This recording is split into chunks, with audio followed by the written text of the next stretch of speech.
एक असं कोड निर्माण करणं आवश्यक आहे की या देशातील जवळपास 80% लोक या कोडापासून वंचित आहेत आणि म्हणून बाबासाहेब आंबेडकरांनी असा विचार केला की भारताला स्वातंत्र्य मिळालं, भारतीय राज्यघटना मिळाली, परंतु जो एक कायदा असायला पाहिजे, जो कौटुंबिक कायदा असायला पाहिजे, तो या देशामध्ये कुठल्याही पद्धतीनं हिंदू लोकांना नव्हता. या देशामध्ये मुसलमानाचा कायदा होता, या देशामध्ये ख्रिश्चनाचा कायदा होता, या देशामध्ये सिखांचा कायदा होता, पण हिंदू संबंधी एकही कायदा नव्हता, एकही पर्सनल लॉ नव्हता. आणि त्यासंबंधी बाबासाहेब आंबेडकरांनी म्हटलं की ज्या देशामध्ये जवळपास 85 किंवा 80% लोक राहतात त्यांना एक कौटुंबिक कायदा असणं आवश्यक आहे. आणि म्हणूनच बाबासाहेब आंबेडकरांनी हिंदू कोड बिलाच्या माध्यमातून तो कायदा निर्माण करण्याचा प्रयत्न केलेला आहे. हा कायदा केवळ दलित आणि अस्पृश्याच्या कल्याणाचा विचार नाही, त्याच्यामध्ये या देशातील जवळपास 50% स्त्रियांच्या कल्याणाचा विचार त्या हिंदू कोडा बिलमध्ये आहे. आणि त्या हिंदू कोड बिलाच्या माध्यमातूनच आज स्त्रियांना पुरुषांचा अधिकार प्राप्त झालेला आहे, शिक्षणाचा अधिकार प्राप्त झाला आहे, नोकरीचा अधिकार प्राप्त झाला आहे, व्यवसायाचा अधिकार प्राप्त झाला आहे आणि समानतेनं राहण्याचा अधिकार प्राप्त झाला आहे. हे हिंदू कोड बिलाची देण आहे. या हिंदू कोड बिल ज्यावेळेस नेहरूंना बाबासाहेब आंबेडकरांनी म्हटलं लवकरात लवकर तुम्ही पारित करा, त्यावेळेस म्हणा नेहरू जरा घाबरले की हिंदू कोड बिलाचा त्या काळामध्ये विरोध होत होता. आणि अशा काळात बाबासाहेब आंबेडकरांनी त्यांनी विनंती केली की जरा थोडी थांबा, जरा सबुरीनं घ्या, नाहीतर माझ्या मंत्रिमंडळावर त्याचा परिणाम झाल्याशिवाय राहणार नाही. बाबासाहेब म्हणाले की मी आता थांबायला काही तयार नाही, तुम्ही जर हे करत नसाल तर मी 1952मध्ये मंत्रिपदाचा राजीनामा जो दिला आहे त्याच्यामधले जी कारणं आहेत, 5 कारणं आहेत, त्या 5 कारणामधलं एक कारण आहे हिंदू कोड बिलांचं अंमलबजावणी या देशामध्ये होत नाही आणि म्हणून बाबासाहेब आंबेडकरांनी राजीनामा दिलेला आहे. त्या 5 कारणामध्ये एक काश्मीरचं कारणसुद्धा आहे, आंतरराष्ट्रीय नीतीचं एक कारण आहे, या हिंदू कोड बिलाचं एक कारण आहे. असे काही कारणं आहेत, त्याच्या आधारे बाबासाहेब आंबेडकरांनी मंत्रिपदाचा राजीनामा दिला. आणि म्हणून हळूहळू 1956पर्यंत नेहरू सरकारने ते संपूर्ण कायदे अंमलात आणले आणि हिंदू कोड बिल खऱ्या अर्थाने संमत झालेलं तुम्हाला दिसेल. बाबासाहेब आंबेडकर हिंदू कोड बिलाच्या माध्यमातून स्त्रियांना समानतेचा अधिकार देतात, पण पुढचा अधिकार त्यांचा असा असतो की जोपर्यंत संस्कृती बदल होत नाही तोपर्यंत स्त्रियांना मुक्ततेचा अधिकार प्राप्त होऊ शकत नाही. कायदा कितीही मोठा असला, कायद्याची अंमलबजावणी करणारे कसे लोक आहेत आणि कायद्याने सगळ्या गोष्टी काही बदलू शकत नाही. आणि म्हणून बाबासाहेब आंबेडकर म्हणतात की समानतेचा कायदा जरी संविधानाने दिला, पण त्या कायद्याच्या आधारे त्याला संस्कृती जर अवेलेबल नसेल तर त्या कायद्याचा काही उपयोग होऊ शकत नाही. म्हणजे एखादा समजा दारूबंदीचा कायदा आहे, आता दारूबंदीचा कायदा असल्याबरोबर संपूर्ण त्या जिल्ह्यामध्ये काही दारूबंदी होते का? वर्धा जिल्ह्यामध्ये मागे दारूबंदीचं त्या ठिकाणी अट होती, पण असं रिपोर्ट आले आहे की सगळ्यात जास्त दारूची विक्री त्या वर्धेलाच होत होती.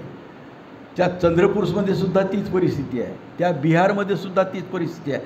जबरदस्तीनं तुम्हाला परिवर्तन करता येत नाही.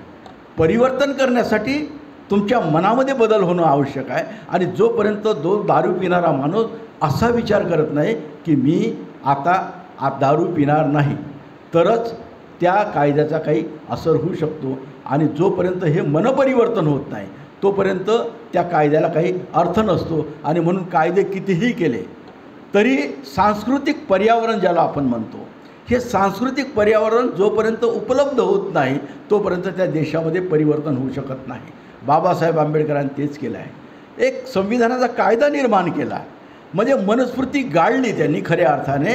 आणि एक नवीन धनंजय कीराच्या शब्दामध्ये ज्याला आपण म्हणतो भीमस्मृती निर्माण केली. भीमस्मृतीसुद्धा हा शब्द काही मला फारसा आवडत नाही. त्यांनी आधुनिक मनू हा शब्द त्या ठिकाणी धनंजय कीराच्या चरित्रामध्ये वापरलेला आहे. अरे तो त्या काळचा जुना मनू आणि हा काही आधुनिक मनू होऊ शकत नाही. आपण सरळ भारतीय घटनेचे शिल्पकार म्हणू शकतो बाबासाहेब आंबेडकरांना. ती भीमस्मृती जाळा आणि तुमचं ते आधुनिक मनूही सोडा. ते आधुनिक भारतीय संविधानाचे शिल्पकार आहेत आणि या शिल्पकारांनी हे संविधान निर्माण करून या देशात समता, न्याय स्वातंत्र्य, बंधुता ही मूल्य निर्माण करण्याचा प्रयत्न केलेला आहे. बाबासाहेब आंबेडकरांना ज्यावेळेस असा एक प्रश्न विचारण्यात आला की ही जी मूल्य आहेत, ही समतेची मूल्य आहेत, ही मूल्य कुठून आणली आहेत तुम्ही? काही लोकांचा असा विचार आहे की ही फ्रान्सच्या राज्यक्रांतीतून ही मूल्य घेतलेली आहे. जगाला न्याय, स्वातंत्र्य, समता आणि बंधुता ही मूल्य देणं ही फ्रान्सच्या राज्यक्रांतीतून प्राप्त झालेली आहेत असा जगाचा समज आहे. आणि भारतीय विद्वानांचा सुद्धा समज होता. डॉक्टर बाबासाहेब आंबेडकरांनी असं म्हटलं की ही मूल्ये मी फ्रान्सच्या राज्यक्रांतीतून घेतलेली नाही. ही मूल्य कुठून घेतली आहे? भगवान बुद्धाच्या तत्त्वज्ञानातून घेतलेली आहे. न्याय, स्वातंत्र्य, समता, बंधुता ही मूल्ये मी फ्रान्सच्या राज्यक्रांतीतून घेतलेली नाही. ही मी बुद्धाच्या तत्त्वज्ञानातून घेतलेली आहेत. आणि ही जी समता मूल्य आहे, ही समता मूल्याच्या आधारावर जोपर्यंत संस्कृती निर्माण होत नाही तोपर्यंत खऱ्या अर्थाने परिवर्तन होऊ शकत नाही. आणि म्हणून डॉक्टर बाबासाहेब आंबेडकरांनी जशी समतेच्या आधारावर राज्यघटना निर्माण केली तशी एक संस्कृती निर्माण करण्याचा प्रयत्न बाबासाहेब आंबेडकरांनी केला. आणि म्हणूनच 14 ऑक्टोबर 1956 रोजी बाबासाहेब आंबेडकरांनी आम्हाला जी बुद्धधम्माची दीक्षा दिली, ही बुद्धधम्माची दीक्षा खऱ्या अर्थाने ही सांस्कृतिक क्रांती आहे. ही सांस्कृतिक क्रांती जोपर्यंत आपण समजून घेणार नाही तोपर्यंत आपल्याला भारतीय संविधानाची मूल्य आणि ही भगवान बुद्धाच्या संस्कृतीची मूल्य याचा एक तपशीलवार जो चर्चा करायला पाहिजे तो चर्चा आपल्या लक्षात येणार नाही. आणि म्हणून बाबासाहेब आंबेडकरांची ही क्रांती अभूतपूर्व अशी क्रांती आहे. बाबासाहेब आंबेडकरांनी काही इकडला बुद्ध धर्म घेतला आणि या ठिकाणी बुद्ध धर्म दिला अशातला प्रकार नाही आहे. बाबासाहेब आंबेडकरांनी जगातील सर्व बौद्ध तत्त्वज्ञानाचा अभ्यास केलेला आहे. जगामध्ये हिनयान आहे, महायान आहे, वज्रयान आहे, अशा विचार परंपरा वेगवेगळ्या आहे. या सर्वांचा तौलनिक अभ्यास करून जगाला एक नवीन तत्त्वज्ञान देण्याचा प्रयत्न केला की आधुनिक काळामध्ये बुद्ध धम्म कसा असायला पाहिजे याची रुजवात बाबासाहेब आंबेडकरांनी करण्याचा प्रयत्न केला. आणि त्यासाठी एक धम्मग्रंथ लिहिला. तो धम्मग्रंथ म्हणजे द बुद्धा अँड हिज धम्मा. बाबासाहेब आंबेडकरचा धर्मग्रंथ ख्रिश्चनांना जसं बायबल महत्त्वाचं वाटते, मुसलमानांना जसं कुराण महत्त्वाचं आहे, हिंदूंना जशी गीता महत्त्वाची आहे, त्याच दृष्टिकोनातून बौद्धाचा धर्मग्रंथ हा जर कोणता असेल द बुद्ध अँड हिज धम्मा, ज्याचं मराठीत मेळ केलं जाते भगवान बुद्ध आणि त्यांचा धम्म, हा खऱ्या अर्थाने आमचा धम्मग्रंथ आहे. या धम्मग्रंथाचे विचार जर तुम्ही वाचण्याचा प्रयत्न केला तर पारंपरिक जो बुद्ध धम्म आहे आणि आधुनिक जो बुद्ध धम्म आहे याच्यामधला तुम्हाला फरक लक्षात येईल. त्यांनी जगातील सर्व विचारधारांचा इतका सूक्ष्मतेने अभ्यास केलेला आहे की आजही जगाला जर खऱ्या अर्थाने धम्माची जर आवश्यकता असेल तर तो फक्त बाबासाहेब आंबेडकरांचा धम्मग्रंथच हा संपूर्ण जगाला उत्तर देऊ शकतो. याचं कारण असं आहे की बाबासाहेब आंबेडकरांनी हा धम्मग्रंथ लिहिल्यानंतर बाबासाहेब काय म्हणाले, एका धम्मग्रंथाने होणार नाही, तुम्हाला काय वाचायला लागेल याच्यासोबत? रिव्होल्युशन अँड काउंटर रिव्होल्युशन, क्रांती आणि प्रतिक्रांती हा ग्रंथ वाचावा लागेल. दुसरा कोणता ग्रंथ वाचावा लागेल? Buddha and Karl Marx. भगवान बुद्ध आणि कार्ल मार्क्स या ग्रंथाचं अध्ययन केल्याशिवाय तुम्हाला द बुद्ध अँड धम्म या ग्रंथाचं आकलन होऊ शकत नाही. म्हणजे जगामध्ये क्रांतिक जे विचार आहेत हे क्रांतीचे विचार कार्ल मार्क्सने दिलेले आहेत, हे बाबासाहेब आंबेडकर मान्य करतात. जगाला परिवर्तनाचे जे विचार दिलेले आहेत ते कार्ल मार्क्सने दिलेले आहेत, हे डॉक्टर बाबासाहेब आंबेडकर मान्य करतात. परंतु कार्ल मार्क्सची जी क्रांती आहे ही रक्तलांछित क्रांती आहे. आणि म्हणून बाबासाहेब आंबेडकर शांततेच्या आणि सनदशीर मार्गाने जर तेच परिवर्तन आणायचं असेल तर भगवान बुद्धाचे विचार हे सर्वश्रेष्ठ आहेत असा विचार जगासमोर मांडतात. आणि काठमांडूचं जर तुम्ही भाषण ऐकलं की त्या ठिकाणी तोच विचार बाबासाहेब आंबेडकर प्रस्तुत केलेला आहे की बुद्धाच्या विचारापेक्षा, कार्ल मार्क्सच्या विचारापेक्षा भगवान बुद्धाचे विचार आधुनिक काळामध्ये सर्वश्रेष्ठ आहे. हे जे परिवर्तन आहे हे परिवर्तन बाबासाहेब आंबेडकरांनी वैचारिकदृष्ट्या आणण्याचा प्रयत्न केलेला आहे, सांस्कृतिकदृष्ट्या आणण्याचा प्रयत्न केलेला आहे. आणि म्हणून आमच्यामध्ये जो बदल झालेला आहे हा बदल जो आहे हा सांस्कृतिक बदल आहे.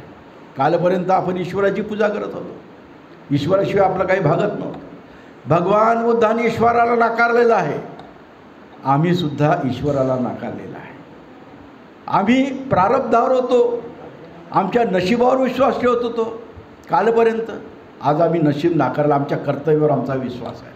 कालपर्यंत मेल्यानंतर आमचा पुनर्जन्म होईन, आम्ही स्वर्गात जाऊ की नरकात जाऊ याचा विचार करत होतो. तो विचारसुद्धा आम्ही गाडून टाकलेला आहे. या जिवंतपणे जे काही व्हायचं होईल ते होईल, हा भगवान बुद्धाचा विचार आम्ही लक्षात घेतलेला आहे. आणि तुमच्या ईश्वराची जागा भगवान बुद्धाने नीतीला दिलेली आहे. तुमचा ईश्वर जेवढा सर्वश्रेष्ठ असेल त्याच्यापेक्षा आमची नीती जास्त महत्त्वाची आहे. आणि या दृष्टिकोनातून जर विचार केला तर भगवान बुद्धाने नीतीच्या आधारे जो धर्म आम्हाला सांगितलेला आहे, हा जगामधला सर्वश्रेष्ठ असा भगवान बुद्धाचा धम्म बाबासाहेब आंबेडकरांनी सांगितलेला आहे. आणि म्हणून या भारतामध्ये आम्हाला समतेचा विचार प्रस्तुत करायचा असेल, या समतेचा विचार इतर समाजामध्ये जर पसरवायचा असेल तर केवळ पंचशील आणि त्रिशल याच्या आधारे दीक्षा घेऊन चालणार नाही. जगामध्ये बौद्ध व्हायचं असेल, त्रिशरण आणि पंचशील याच्या आधारे बौद्ध होता येते. बाबासाहेब आंबेडकरांनी म्हटलं, या देशामध्ये तेवढ्याच गोष्टीवर तुम्हाला बौद्ध होता येत नाही. तुम्हाला बौद्ध होण्यासाठी बाबासाहेब आंबेडकरांनी 22 प्रतिज्ञा दिलेल्या आहेत. जो माणूस या देशातला माणूस 22 प्रतिज्ञा घेतो तोच खऱ्या अर्थाने बौद्ध होतो. आणि बौद्ध ही अशी एक परिवर्तनाची दिशा आहे की जी दिशा आमच्या जीवनामध्ये परिवर्तन आणू शकते आणि आमच्या जीवनाचा कायापालट करू शकते. यासाठी बाबासाहेब आंबेडकरांनी बौद्ध धम्माची दीक्षा दिली. या बौद्ध धम्मामध्ये तुम्ही त्याचा अभ्यास जर केला तर या बौद्ध धम्मामध्ये स्त्रियांना खऱ्या अर्थाने समानतेचा अधिकार आहे. कोणत्याही धर्मामध्ये स्त्रियांना समानतेचा अधिकार नाही, फक्त बौद्ध धर्मामध्ये समानतेचा अधिकार तुम्हाला प्राप्त झालेला दिसेल. आणि म्हणून बाबासाहेब आंबेडकर असं म्हणतात की हा देश मी बौद्धमय केल्याशिवाय राहणार नाही. मी बौद्धमय म्हणजे याचा अर्थ असा नाही की ख्रिश्चनांना मी बौद्ध करतो, मुसलमानांना मी बौद्ध करतो, हिंदूंना मी बौद्ध करतो असा त्याचा अर्थ नाही. बौद्धमय म्हणजे न्याय, स्वातंत्र्य, समता आणि बंधुता या विचारावर ज्यांची निष्ठा आहे अशी माणसं तयार करणं फार आवश्यक आहे. तुम्ही मुसलमान राहा, तुम्ही ख्रिश्चन राहा, तुम्ही कोणत्याही धर्माचे राहा, परंतु जोपर्यंत न्याय, स्वातंत्र्य, समता आणि बंधुता या मूल्यावर तुमची निष्ठा होत नाही तोपर्यंत संविधानाशी तुम्ही एकनिष्ठ राहू शकत नाही. आणि म्हणून वी द पीपल जी आपली संविधान कन्सेप्ट आहे की मी आहो, माझे अधिकार आहे, परंतु आम्ही सर्व भारतीय ही भावना जोपर्यंत दृढमूल होत नाही तोपर्यंत आपण संविधानाच्या प्रती खऱ्या अर्थाने निष्ठावंत राहू शकत नाही. आणि हीच गोष्ट जर लक्षात घेतली तर या देशामध्ये खऱ्या अर्थाने समतेचा अधिकार हा बाबासाहेब आंबेडकरांनी भारतीय संविधानाच्या आधारे दिलेला आहे आणि बौद्ध धम्माच्या आधारे दिले आहे. आणि म्हणून बाबासाहेब आंबेडकरांचं भारतीय संविधान आणि बौद्ध धम्म स्त्रियांनी, पुरुषांनी, सर्व भारतीयांनी लक्षात जर घेतलं तर या देशामध्ये खऱ्या अर्थाने परिवर्तन आल्याशिवाय राहणार नाही. बाबासाहेब आंबेडकरांचे विचार ही खऱ्या अर्थाने आमच्या दृष्टीनं अत्यंत महत्त्वाचे असे विचार आहेत. आणि म्हणून या समाजामध्ये आज स्त्रियांची जी प्रगती दिसत आहे याचं नेमकं कारण हे बाबासाहेब आंबेडकरांचे आणि भगवान बुद्धाचे विचार आहे. आणि या विचाराच्या आधारेच तुम्ही पाहिलं 20 डिसेंबरला आंबेडकर भवनासाठी जो मोर्चा निघालेला होता, या मोर्चामध्ये पुरुषांपेक्षा स्त्रियांची संख्या सगळ्यात जास्त होती. या कार्यक्रमाला जरी स्त्रियांची संख्या कमी असली तरी त्या मोर्चामध्ये, नागपूरच्याच मोर्चामध्ये स्त्रियांची संख्या ही सर्वात जास्त तुम्हाला दिसते. आणि त्याचं कारण असं आहे की बाबासाहेब आंबेडकरांच्या विचाराने ही जागृत झालेल्या महिला हा सर्व क्षेत्रामध्ये आज आपलं नाव कमावण्याचा प्रयत्न करीत आहेत आणि त्या दृष्टीनं आपली जीवनाची वाटचाल करीत आहेत. आता 1 जानेवारी आपली जवळच येत आहे. 1 जानेवारी हा अत्यंत महत्त्वाचा दिवस आहे. या देशाला स्वातंत्र्य मिळालं असेल खऱ्या अर्थाने, नववर्षाची सुरुवात लोक आपल्या 1 जानेवारीला करतात, परंतु आमच्यासाठी आमच्या स्वातंत्र्याचा दिवस जर कोणता असेल तर तो भीमा कोरेगावचा विजयस्तंभ आहे. आणि या विजयस्तंभाला हे करण्यासाठी आपले त्यांना विजयस्तंभाला मानवंदना देण्यासाठी आमचे हजारो भीमसैनिक त्या ठिकाणी जातात. बाबासाहेब आंबेडकरांनी सुद्धा 25 डिसेंबरला महाडचा सत्याग्रह करण्यापूर्वी या भीमा कोरेगावच्या विजयस्तंभाला भेट दिली होती. विजयस्तंभाला भेट देऊन बाबासाहेब आंबेडकरांनी महाडचा रणशिंग महाडचा संघर्ष कसा करावा याची प्रतिज्ञा त्या ठिकाणी घेतलेली आहे. आणि तो महाडचा जो संघर्ष त्यांनी उभारलेला आहे त्याची प्रेरणा जर कोणती असेल तर ती भीमा कोरेगावच्या विजयस्तंभाची आहे. हा विजयस्तंभ का महत्त्वाचा आहे आपल्याला, की एकीकडे 28,000 पेशवे, एकीकडे 28,000 पेशवे आणि लढणारे, त्यांच्याशी लढणारे फक्त 500 लोक. इंग्रज घाबरला, इंग्रज सेनापती घाबरला. अरे तुम्ही 28,000 लोकांसोबत तुम्ही काय 500 लोक युद्ध करणार. ते लोक म्हणाले अशी आम्ही मरतो, आम्ही युद्धात मरू, परंतु आम्ही माघार घेणार नाही. आणि ज्या पद्धतीने त्यांनी ते युद्ध छेडलं, निश्चितपणे ऐतिहासिक युद्ध आहे. आणि ब्रिटिशांनी पहिला भारतामधला जो विजय प्राप्त केलेला आहे तो त्या भीमा कोरेगावच्या युद्धामध्ये केलेला आहे. आणि तो महाराणी जे शौर्य केलं, अस्पृश्यांनी जे शौर्य केलं त्याचं प्रतीक ह्या भीमा कोरेगावचा विजयस्तंभ आहे. आणि या दृष्टिकोनातून आपण लक्षात घेतलं पाहिजे की हा स्तंभ आपण मानवंदना देताना या समाजामध्ये शिस्तबद्ध राहण्याची प्रतिज्ञा आपण घेतली पाहिजे. तो स्त्री असो की पुरुष असो, या समाजाचा संघर्ष जर कसा करायचा असेल त्याची प्रतिज्ञा घेण्यासाठी आम्हाला आदर्श भीमा कोरेगावचा विजयस्तंभ आहे.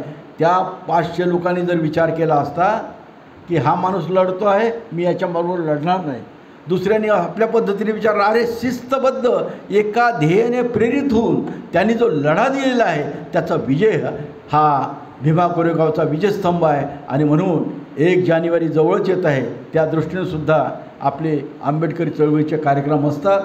या भीमा कोरेगावच्या स्तंभाला सर्व लोक मानवंदनासाठी देण्यासाठी जातात. अत्यंत महत्त्वाची ही घटना आहे. या दृष्टिकोनातून आपण आंबेडकरी चळवळीचं विचार करणं आवश्यक आहे. या बाबासाहेब आंबेडकरांच्या या संपूर्ण सत्याग्रहातून एक गोष्ट लक्षात घेतली पाहिजे की बाबासाहेब आंबेडकरांनी समतेचा विचार दिला आहे आणि विषमतेचा विचार नाकारलेला आहे. या देशामध्ये क्रांती आणि प्रतिक्रांती होत असते. पहिल्यांदा क्रांती होते, त्याच्यानंतर प्रतिक्रांती होते, त्याच्यानंतर क्रांती होते आणि आता प्रतिक्रांती. आजचा जो काळ आहे हा कोणता आहे? खऱ्या अर्थाने प्रतिक्रांतीचा काळ आहे.